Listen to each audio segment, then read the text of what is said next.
Hello everyone, welcome to the yet another video of NCERT series. आज हम बात करने वाले हैं ब्लड के बारे में।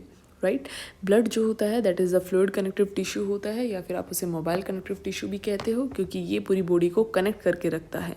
राइट, जैसे ट्रांसपोर्ट ऑफ गैसेस में रोल प्ले कर रहा है, न्यूट्रिएंट्स को ट्रांसपोर्ट कर रहा है, हार्मोन्स को ट्रांसपोर्ट कर रहा है, एक्सक्रीटरी वेस्ट को ट्रांसपोर्ट कर रहा होता है, यानी कि ये पूरी बॉडी को कनेक्ट करके रखता है।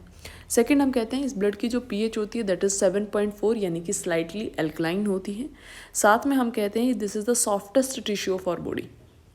राइट, अगर हम ओरिजिन के बारे में बात करते हैं तो हम कहते हैं ब्लड का जो ओरिजिन होता है वो जिस जर्म लेयर से होगा दैट इज़ द मीजोडर्म।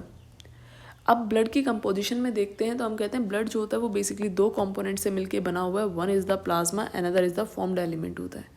जो प्लाज्मा होता है वो टोटल ब्लड का 55% होता है। फॉर्म्ड एलिमेंट जो होता है वो टोटल ब्लड का 45% होता है। राइट, और फॉर्म्ड एलिमेंट्स के अंदर हम बेसिकली तीन कंपोनेंट्स के बारे में बात करेंगे। One is the red blood corpuscles, white blood corpuscles and platelets. जो रेड ब्लड कॉर्पोसल्स है उसे आरबीसी भी कहते हो, एरिथ्रोसाइट्स भी कहते हो। ऐसे ही डब्ल्यूबीसी जो होती है उसे वाइट ब्लड कॉर्पोसल्स भी कहा जाता है, और प्लेटलेट्स को आप थ्रोम्बोसाइट्स भी कहते हो। राइट, उसके साथ साथ हम क्या कहते हैं, प्लाज्मा जो होता है, अगर आप इसकी कंपोजिशन देखते हो तो हम कहते हैं इस प्लाज्मा में भी 90 से 92% वाटर का कंटेंट होता है। रिमेनिंग जो 6 to 8% होती हैं वो प्रोटीन्स होती हैं। राइट, और यहाँ पे बेसिकली तीन प्रोटीन्स होती हैं। One is the fibrinogen, another is your albumin and third is the globulin.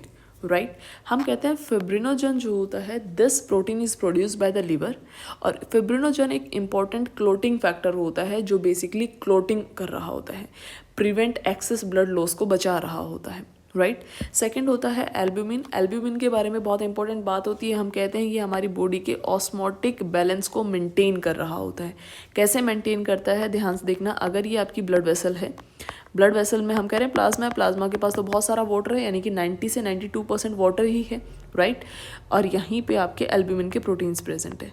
देखो, एल्ब्यूमिन का प्रोटीन जो होता है वो क्या करता है, वाटर के मॉलिक्यूल के साथ बाइंड कर जाता है और उसे होल्ड करके रखता है, जिसकी वजह से वाटर जो होता है वो ब्लड वेसल से ज़्यादा बाहर नहीं आता, जिसकी वजह से ऑस्मोटिक प्रेशर जो है, ये ब्लड प्रेशर या बीपी जो होता है, ब्लड वॉल्यूम जो होता है वो मेंटेन्ड रहे। जो होता है वो तीन तरीके का होता है। One is the alpha, beta and gamma. Right, alpha beta जो ग्लोबुलिन्स होते हैं ये बेसिकली ट्रांसपोर्ट करते हैं फैट सोल्यूबल वाइटामिन्स और लिपिड्स को, जबकि जो गामा होता है वो प्रोड्यूस करता है, उसे बेसिकली क्या है, जो गामा होता है उसे आप एंटीबॉडी कहते हो, यानी कि जब भी फॉरेन पार्टिकल आपकी बॉडी के अंदर एंटर करेगा तो ये गामा जो पार्टिकल्स होते हैं, गामा ग्लोबुलिन्स जो होते हैं, उस फॉरेन पार्टिकल को डिस्ट्रॉय कर देंगे। राइट, एक और क्वेश्चन आता है कि व्हाट इज सीरम।